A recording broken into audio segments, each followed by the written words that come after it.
கிறிஸ்துவுக்குள் பிரியமான சகோதர சகோதரிகளே, உங்கள் யாவரையும் ஆண்டவராகிய இயேசு கிறிஸ்துவின் இனிய நாமத்தில் வாழ்த்துக்களை தெரிவித்துக் கொள்கின்றேன். இந்த நாளிலும் கூட உங்களோடு கூட 2 நாளாகவும் 20ஆம் அதிகாரத்திலிருந்து நாம் கற்றுக்கொள்ள வேண்டிய பாடங்களை குறித்து உங்களோடு கூட பேச விரும்புகின்றேன். கடந்த ஒளிபரப்புகளிலே இந்த 2 நாளாகவும் 20ஆம் அதிகாரத்தில் கிறிஸ்துவ வாழ்க்கைக்கு, ஆவிக்குரிய வாழ்க்கைக்கு, ஒரு விசுவாசிக்கு, ஒரு ஊழியனுக்கு, ஒரு சபைக்கு எப்படிப்பட்ட நல்ல பாடங்களை நாம் கற்றுக்கொள்ள வேண்டியவர்களாக இருக்கிறோம், அதை கடைபிடிக்க வேண்டியவர்களாக இருக்கிறோம் என்பதை இந்த அதிகாரத்தின் மூலமாக உங்களோடு விளக்கி நான் பேசிக்கொண்டிருக்கின்றேன்.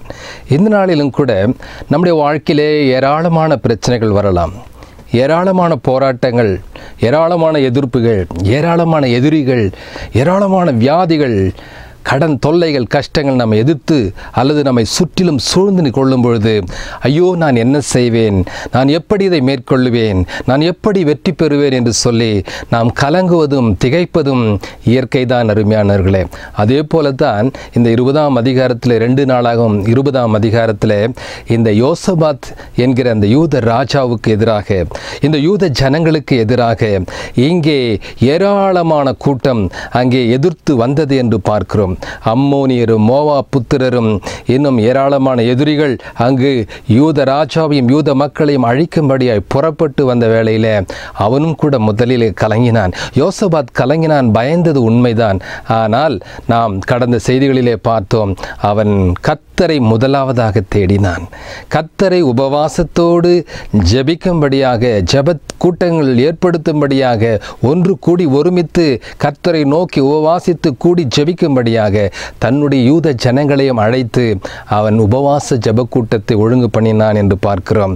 அது மாத்திரமல்ல, அவன் தன்னை தாழ்த்தி கர்த்தரிடத்திலே ஜெபித்தான், தன்னை வெறுமையாக்கி ஜெபித்தான், தன்னை முற்றிலும் கர்த்தருடைய பாதத்திலே சமர்ப்பித்து, ஆண்டவரே நீர்தான் எனக்கு எல்லாம், என்னால் ஒன்றும் முடியாதப்பா, நான் பலவீனன் என்று சொல்லி தன்னுடைய இயலாமையை அவன் ஒத்துக்கொண்டு கர்த்தரை சார்ந்து கொண்டான் என்று பார்க்கிறோம்.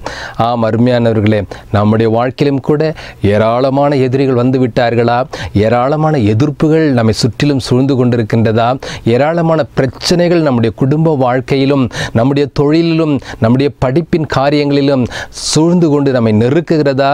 ஆபத்துகள், அழிவுகள் நம்ம குடும்பத்தை நோக்கி, பிள்ளைகளை நோக்கி, நம்முடைய ஊழியத்தை நோக்கி, சபைக்கு விரோதமாக வந்து கொண்டிருக்கிறதா?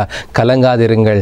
ஏன் அன்றைக்கு யோசபாத் கடைபிடித்தது போல, அந்த யூத ஜனங்கள் கடைபிடித்தது போல நீங்களும் நானும் கூட நாம் கடைபிடிப்போமானால், அவர்கள் எப்படி அந்த பெராக்கா பள்ளத்தாக்கிலே அவர்கள் வெற்றி விழாவை கொண்டாடினார்களோ, அதுபோல நீங்களும் நானும் கூட வெற்றி வாழ்க்கையை வாழ முடியும், வெற்றி விழாவை கொண்டாட முடியும். அருமையானவர்களே, எதிர்ப்புகள் வரலாம், போராட்டங்கள் நம்மை சுற்றிலும் சூழ்ந்து நெருக்கலாம், ஆபத்துகள், அழிவுகள் வருவது இயற்கைதான். ஆனாலும் பயம், கலக்கம், திகில் வரும்பொழுது முதலாவதாக நாம் கர்த்தரை தேடுவோம், உபவாச ஜெபத்தோடு கூட தேடுவோம், நம்மை தாழ்த்தி, நம்மை வெறுத்து, அவரே எல்லாம் என்று சொல்லி, அவரே சர்வ வல்லமை உள்ளவர், அவரால் தான் வெற்றி தர முடியும் என்று சொல்லி முற்றிலும் சார்ந்து கொள்வோம்.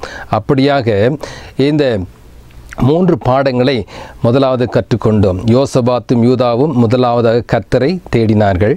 இரண்டாவதாக உபவாசத்தோடு ஜெபத்தோடு அவர்கள் தேடினார்கள்.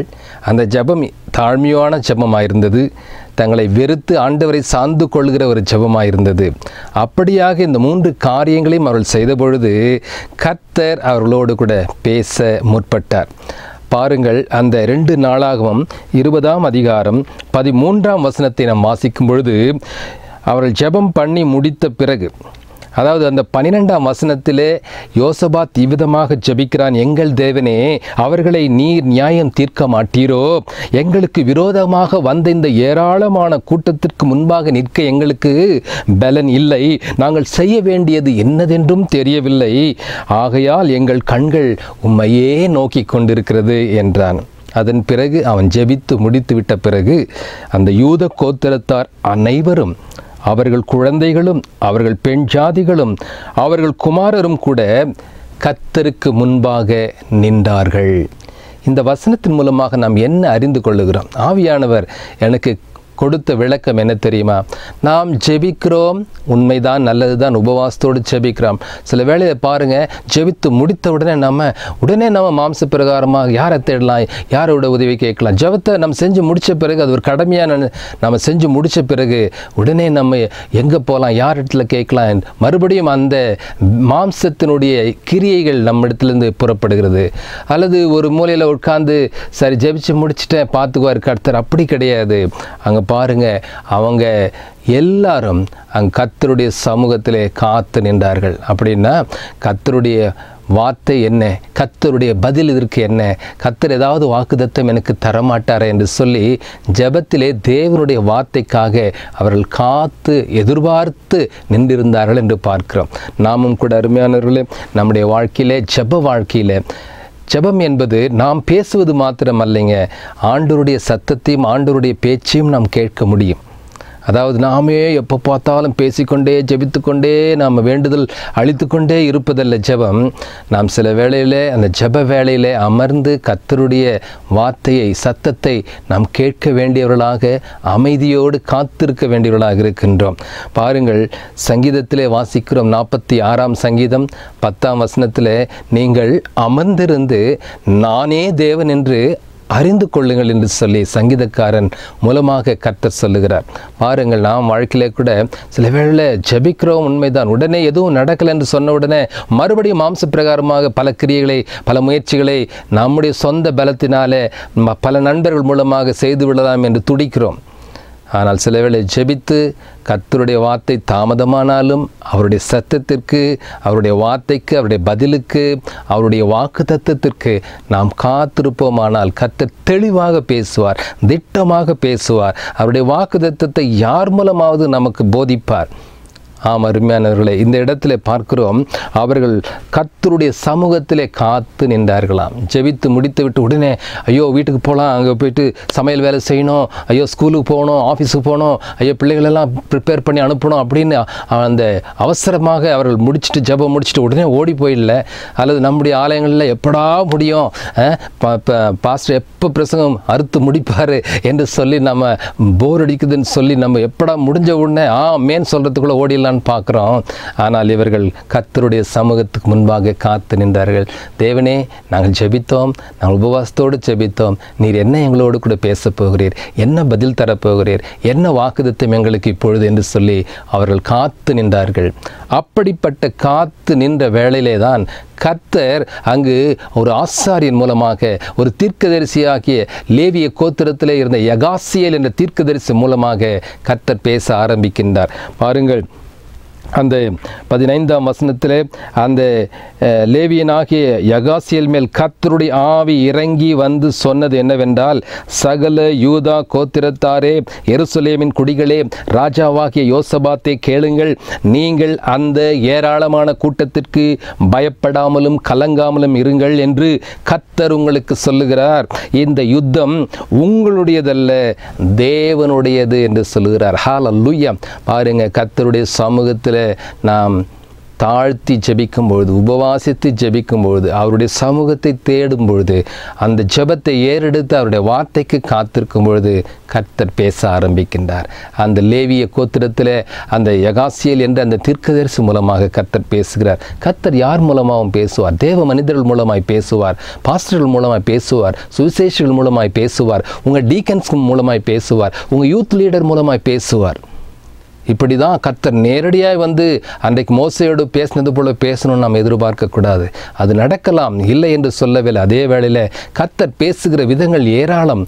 கர்த்தர் வேத புத்தகத்தின் மீது மூலமாய் பேசுவார், வேத வசனங்கள் மூலமாய் பேசுவார், பாஸ்டர்கள் மூலமாய் பேசுவார், சுவிசேஷர்கள் மூலமாய் பேசுவார், வாலிப கூட்ட தலைவர்கள் மூலமாய் பேசுவார், பெண்கள் கூட்ட தலைவிகள் மூலமாய் பேசுவார், சிறு பிள்ளைகள் ஊழியத்தை செய்கிற பிள்ளைகள் மூலமாய் பேசுவாருங்க. அப்படியாக இந்த யகாசியேல் தீர்க்கதரிசி மூலமாக கர்த்தர் பேசினார். யூதா கோத்திரத்தாரே, என்னுடைய ஜனங்களே, என்னுடைய மகனே, நீ பயப்படாதே, கலங்காதே. ஏராளமான கூட்டம் வந்துட்டாங்களா, ஏராளமான எதிரிகள் உங்களை நோக்கி வந்து உங்களை அழிக்க பார்க்குறாங்களா, ஏராளமான பிரச்சனைகள் உங்களை சுற்றி சூழ்ந்து அழிக்க பார்க்குறதா, கலங்காமலும் பயப்படாமலும் இருங்கள். இந்த யுத்தம் உங்களுடையதல்ல, இது என்னுடையது என்று சொல்லி வானத்தையும் பூமியும் படைத்த சர்வ வல்லவர், நீங்களும் நானும் வணங்குகிற ஆராதிக்கிற அந்த தேவன் உயிருள்ள தேவன், சர்வ வல்லமையுள்ள தேவன், அவர் சேனைகளின் கர்த்தர். ஹல்லேலூயா. நம்முடைய ஆண்டவருடைய நாமங்கள் ஏராளம்ங்க. ஆண்டவருடைய டைட்டில்ஸ் ஏராளம். அந்த டைட்டில்ஸ் பிரகாரம் பார்க்கும்பொழுது அவர் சேனைகளின் கர்த்தர் என்று பார்க்கிறோம். ஆம் அருமையானவர்களே, அவர் பார்வோன் சேனைகளை, அங்கு எகிப்தியர் தேசத்திலிருந்து வந்த அந்த பார்வோன் சேனை என்ன செய்தது? எகிப்திய தேசத்திலிருந்து வந்த அந்த இஸ்ரேல் மக்கள் புறப்பட்டார்கள். மோசே மூலமாக புறப்பட்டாங்க. அவர்கள் செங்கடலை கடக்க வேண்டிய நேரத்தில் இவர்கள் பார்வோன் சேனை புறப்பட்டு வந்தது. தொடர்ந்து இவர்களை அழிக்கும்படியாய் வந்தது. ஆனால் உடனே கர்த்தர் சொன்னார், மோசே இடத்துல செங்கோலை நீட்டு, உன் கோலை நீட்டு, அந்த செங்கடல் பிளக்கம், நீ அந்த வெட்டாந்தரையிலே உன்னுடைய ஜனங்களை நடத்தி கொண்டு போகலாம். அதே வேளையில் பின்தொடர்கிற பார்வோன் சேனை நான் பார்த்து கொள்வேன் என்று சொன்னார். அவர் சொன்னார், யுத்தம் என்னுடையது, நீங்கள் கலங்காமலும் பயப்படாமல் இருங்கள், நீங்கள் சும்மா இருங்கள் என்று அந்த யாத்திராகமம் புஸ்தகத்தில் நாம் வாசிக்கிறோம். அருமையான தேவஜன, நாம் சும்மா இருக்க போறதில்லை, ஜெபிக்கிறோம், உபவாசத்தோடு ஜெபிக்க போகிறோம், நம்முடைய கடமை நாம் செய்கிறோம். அதே வேளையில் அமர்ந்திருந்து அவரே சேனைகளின் கர்த்தர் என்பதையும் நாம் விசுவாசத்தோடு, பொறுமையோடு, நம்பிக்கையோடு, கால தாமதமானாலும் ஆத்திரப்படாமல், அவசரப்படாமல் கர்த்தர் செய்வார்.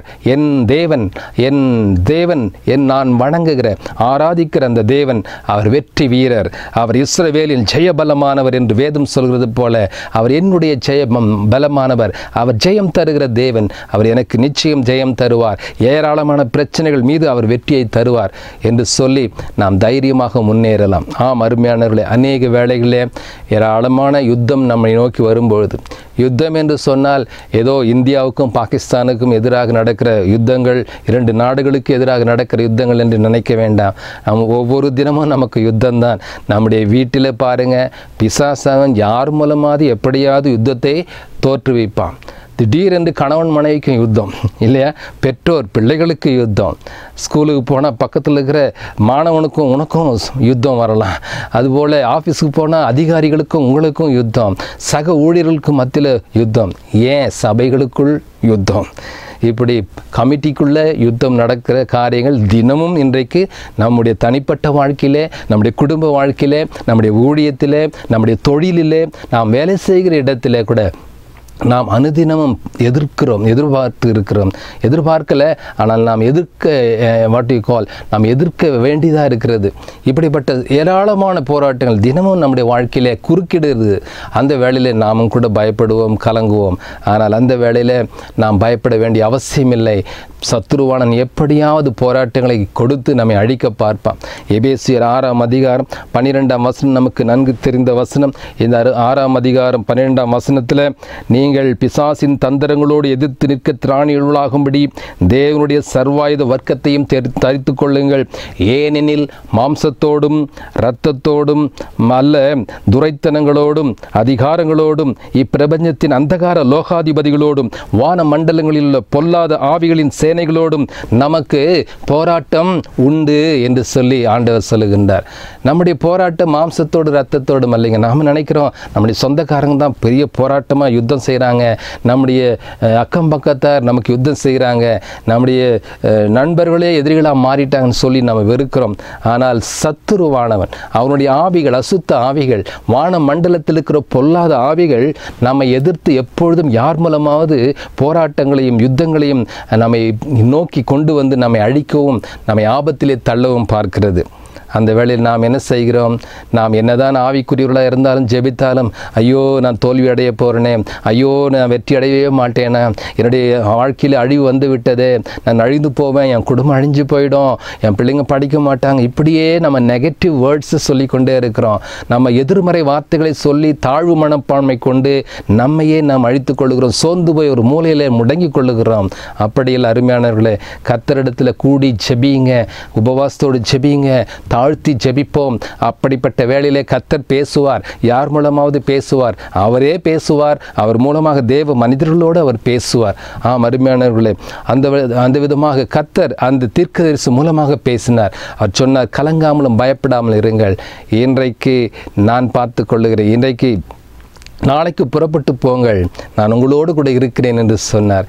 யுத்தம் உங்களுடையதல்ல, அது என்னுடையது என்று சொல்கின்றார். எனக்கு அருமையான தேவஜனமே, நாமும் கூட எந்த சோதனைகள் எப்படிப்பட்ட போராட்டங்கள் நம்ம எதிர்த்து வந்தாலும் கூட சேனைகளின் கர்த்தர் நம்மோடு கூட இருக்கிறார். நாம் அமர்ந்திருந்து அவரே வெற்றி வீரர் என்று சொல்லி நாம் அவர் மீது நம்பிக்கை வைக்கும்பொழுது, விசுவாசத்தோடு கூட பொறுமையோடு காத்திருக்கும் பொழுது அவர் பார்த்து கொள்கிற தேவனாய் இருக்கிறார். கடைசி வரியில் அந்த 2 நாளாம் 20ஆம் அதிகாரத்தில் 17ஆம் வசனத்தை நான் வாசித்து முடிக்கிறேன். இந்த யுத்தத்தை பண்ணுகிறவர்கள் நீங்கள் அல்ல, யூதா மனுஷரே, எருசலேம் ஜனங்களே, நீங்கள் தரித்திருந்து கர்த்தர் உங்களுக்கு செய்யும் ரட்சிப்பை பாருங்கள். பயப்படாமலும் கலங்காமலும் இருங்கள். நாளைக்கு அவர்களுக்கு எதிராக புறப்பட்டு போங்கள், கர்த்தர் உங்களோடு இருக்கிறார் என்றான். ஹல்லேலூயா. இதுதான் கடைசி வரி, இந்த வசனத்தின் கடைசி வரி. ஆனால் இது சாதாரண வரி அல்ல, இது வல்லமையுள்ள, அதிகாரமுள்ள, ஒரு சர்வ வல்லமையுள்ள ஒரு முக்கியமான ஒரு வார்த்தையாக, வாக்கு தத்தமாக ஆண்டவர் சொல்லுகிறார். நான் உங்களோடு கூட இருக்கிறேன், கர்த்தர் நான் உங்களோடு கூட இருக்கிறேன். ஹல்லேலூயா. அதுதாங்க நம்முடைய வாழ்க்கையில் தேவையான எல்லாவற்றையும், நமக்கு பொருள் இருக்கலாம், கூட பணம் கூட இருக்கலாம், பதவி கூட இருக்கலாம், நம்முடைய சொத்துக்கள் கூட இருக்கலாம், வீடுகள், கார், பங்களா, மற்ற காரியங்கள் எல்லாம் கூட இருக்கலாம், அல்லது எல்லா படைசூழ நம்ம புடைசூழ நம்முடைய நண்பர்கள் இருக்கலாம். செல்வாக்கு செல்வம் இருக்கும்போது அனைவரும் நம்மோடு கூட இருப்பாங்க. ஆனால் இந்த காரியங்கள் எந்த நேரத்திலும் விலகிவிடும், ஓடி போய்விடும், மறைந்துவிடும், மாறி போய்விடும், அழிந்து போய்விடும். மற்ற நண்பர்களும் எதிரிகளாக மாறிவிடுவார்கள். நம்மோடு கூட நன்றாக இருக்கும்பொழுது இருந்தவர்கள் திடீரென்று மறைந்து போய்விடுவார்கள்.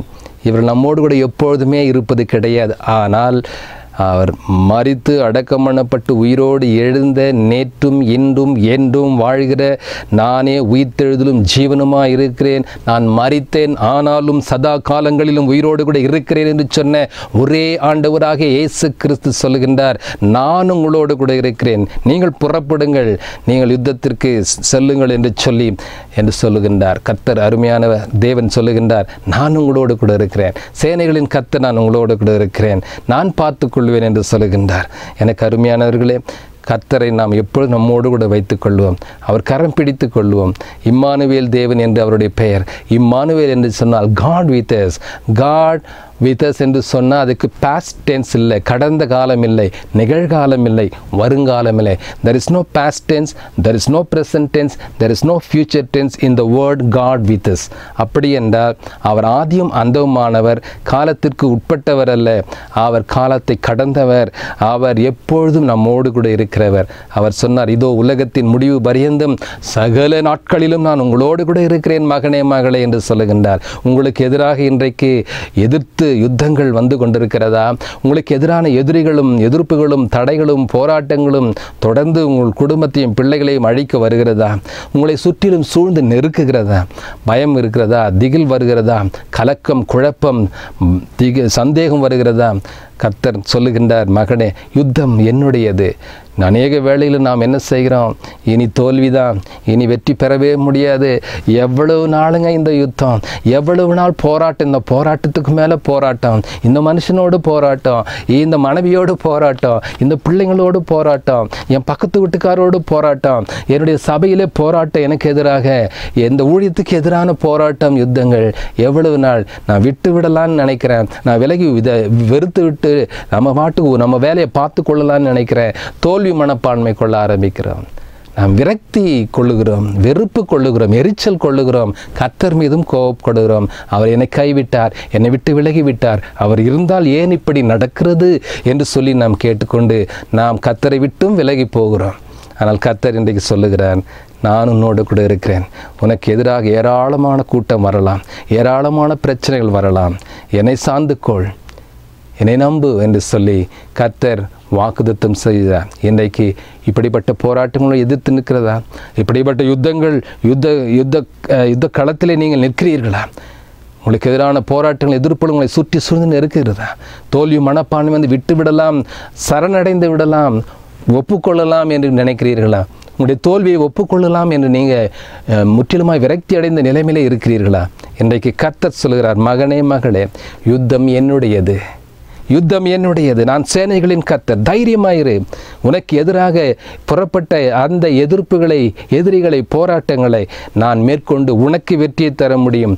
நான் வெற்றி பெற்ற தேவன். பாவத்தின் மீதும் சாபத்தின் மீதும் நரகத்தின் மீதும் நான் ஜெயமெடுத்த தேவன். சத்துருவின் தலையை சிலுவையிலே, அந்த சிலுவையின் பாதையிலே நசிக்கின, கல்வாரியில் நசிக்கின தேவன். நான் உனக்கு ஜெயம் தருகிற தேவன். யுத்தம் என்னுடையது, என்னிடத்தில் நீ விட்டுவிடு என்று சொல்லுகிறார். நீ தரித்து நின்று கர்த்தர் செய்யும் ரட்சிப்பை நீ பார் என்று சொல்லுகின்றார். அன்றைக்கு அப்படித்தான் சொன்னார். நீங்கள் தரித்து நின்று கர்த்தர் செய்கிற ரட்சிப்பை, வெற்றியை நீங்கள் பாருங்கள். கண்ணார பார்ப்போம், கண்ணார பார்ப்போம். காலதாமதம் ஆகலாம், ஆனால் தரித்து நிற்போம். கர்த்தருடைய பாதத்தில் அமர்ந்து அவருடைய வார்த்தைக்கு காத்திருப்போம். அவர் கொடுக்கிற வெற்றிக்காக நாம் காத்திருந்து விசுவாசத்தோடு காத்திருப்போம். கர்த்தர் உங்களோடு கூட இருக்கிறார், என்னோடு இருக்கிறார். வானத்தையும் பூமியும் படைத்த ஒரே உண்மையான ஆண்டவர், நேற்றும் இன்றும் என்றும் மாறாத தேவன், உயிரோடு கூட உயிர்த்தெழுந்த தேவன், நம்முடைய தேவன். அவர் சேனைகளின் கர்த்தர். அவர் உங்களோடு கூட இருக்கிறார். யுத்தம் அவருடையது. அவர் தளபதியாய் தலைவராய் நின்று வெற்றியை ஈட்டி தருவார். ஆகவே ஏராளமான எதிர்ப்புகளை கண்டு பயந்து சோர்ந்து போய் முடங்கி விடாதிருங்கள். இன்றைய நாளிலிருந்து கர்த்தர் சொல்கிறார், இனிமேல் இனி யுத்தம் செய்து செய்து சோர்ந்து போய்விட்டாய், நீ உடைந்து போயிருக்கிறாய் மகளே, நீ உடைந்து போயிருக்கிறாய் மகனே.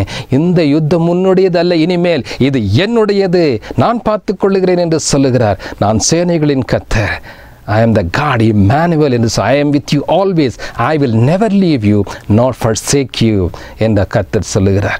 இன்றைக்கு இந்த வாக்குத்தத்தத்தை உங்களுக்கும் கொடுக்கிறார். யோசபாத்திற்கும் யூத ஜனத்திற்கும் மாத்திரமல்ல, உங்களுக்கும் எனக்கும் கொடுத்து, நான் என்றைக்கும் உன்னோடு கூட இருக்கிறேன்.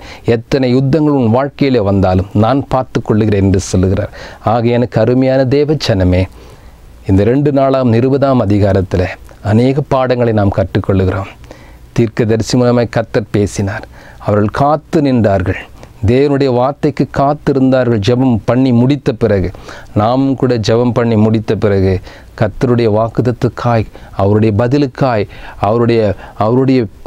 அவருடைய சத்தத்திற்காய் நாம் காத்திருப்போம். கர்த்தர் பேசுவார், யார் மூலமாவது பேசுவார், தேவ மனிதர்கள் மூலமாய் பேசுவார். நம்பிக்கையுள்ள வார்த்தைகளை, வாக்குத்தத்தங்களை தருவார். அதை பற்றி பிடித்து கொள்வோம், அப்படியே நம்புவோம். அவர் பார்த்து கொள்வார். சேனைகளின் கர்த்தர் நம்மோடு கூட இருக்கிறார். யுத்தம் உன்னுடையதல்ல, இது தேவனுடையது. கர்த்தர் உங்களோடு கூட இருக்கிறார். யுத்தத்திலே வெற்றியை தருவார். சோர்ந்து போகாதிருங்கள், தோல்வி மனப்பான்மை கொள்ளாதிருங்கள். கர்த்தர் உங்களோடு கூட இருக்கிறார். யுத்தத்திலே நிச்சயம் வெற்றி தருவார். எதிர்ப்புகளை எல்லாவற்றையும் நீக்குவார். எதிரிகளை முறியடிப்பார். வெற்றியை, உங்களுக்கு முழு வெற்றியை தருவார். சோர்ந்து போய்விடாதிருங்கள், தோல்வியின் மனப்பான்மை கொள்ளாதிருங்கள். இன்றைக்கு தோல்வியோடு கூட முடங்கி போய் கர்த்தரை விட்டு விலகி போய்விடலாம். ஜெபம் பண்ண முடியல, என்னால் துதிக்க முடியல, ஆலயத்துக்கு போக முடியல, என்னால் உபவாசம் பண்ணி சோர்ந்து போயிட்டேன், இவங்களோடு யுத்தம் பண்ணி, இந்த மனுஷரோடு யுத்தம் பண்ணி என்னால் முடியல, சரணடைந்து விடலாமா, என்னுடைய காரியத்தை, அவள் சொல்கிற காரியத்தை ஒப்புக்கொள்ளலாமா என்று கூட நாம் நினைக்கிறோம். சோர்ந்து போயிடாதீங்க, விட்டு விடாதீர்கள். டோன்ட் கிவ் அப் அப்படின்னா விட்டு விடாதிருங்கள். உங்கள் நம்பிக்கையை விட்டு விடாதிருங்கள், உங்கள் தைரியத்தை விட்டு விடாதிருங்கள். கர்த்தர் சொல்லுகிறார், யுத்தம் இனிமேல் என்னுடையது, நீங்கள் சும்மா இருங்க, நான் பார்த்து கொள்ளுகிறேன்னு சொல்லுகிறார். கர்த்தர் உங்களோடு இருக்கிறார். நாம் செய்ய வேண்டியது, நாம் ஜெபிப்போம். ஜெபத்திலே அவருடைய வார்த்தைக்கு விசுவாசத்தோடு காத்திருப்போம். நாம் அமர்ந்திருந்து அவரே சேனைகளின் கர்த்தர், அவரே உன்னத தேவன் என்று அறிந்து கொள்வோம். கர்த்தர் உங்களோடு இருக்கிறார், என்னோடு இருக்கிறார். அவர் யுத்தத்தை பார்த்து கொள்வார். வெற்றியை நிச்சயம் தருவார், இன்றைக்கே தருவார். கர்த்தரை நம்புங்கள், அவர் வாக்குத்தத்தத்தை நம்புங்கள். கர்த்தர் தாம் இந்த வாக்குத்தத்தங்களை ஆசீர்வதித்து அதை அப்படியே செய்து முடிப்பாராக. கர்த்தருடைய நாமத்தினால் உங்களை வாழ்த்தி ஆசீர்வதிக்கின்றேன். ஆமேன், ஆமேன். God has chosen His servants to carry the light of the gospel to those lost in darkness. Pastor Prabhu Isaac and his wife are now settled in the city of Pittsburgh, Pennsylvania, in United States of America. Mrs. Susila Prabhu has undertaken the call to start a small fellowship under Voice of the Solid Rock Ministries banner. Today, the Solid Rock Prayer Fellowship in Pittsburgh has 10 families attending regularly. And every year, Voice of the Solid Rock also conducts annual crusades with special speakers coming from all over the world. God has taken Pastor Prabhu Isaac to several countries in order to spread the good news of Jesus Christ. Pastor Prabhu Isaac has been to Switzerland, France, Germany, Canada, and even some Middle East countries. Pastor Prabhu Isaac's books about his experiences in the Saudi Arabian prisons are released in English as well as in Tamil. These books have touched, challenged, encouraged thousands of people around the globe. Pastor Prabhu Isaac has released 3 audio albums and 2 DVD albums. The songs, written and composed by him out of his experiences in prison, have touched and blessed every soul that has listened to the songs. The messages and songs are now telecast regularly through Salvation TV from India and Holy God TV from France.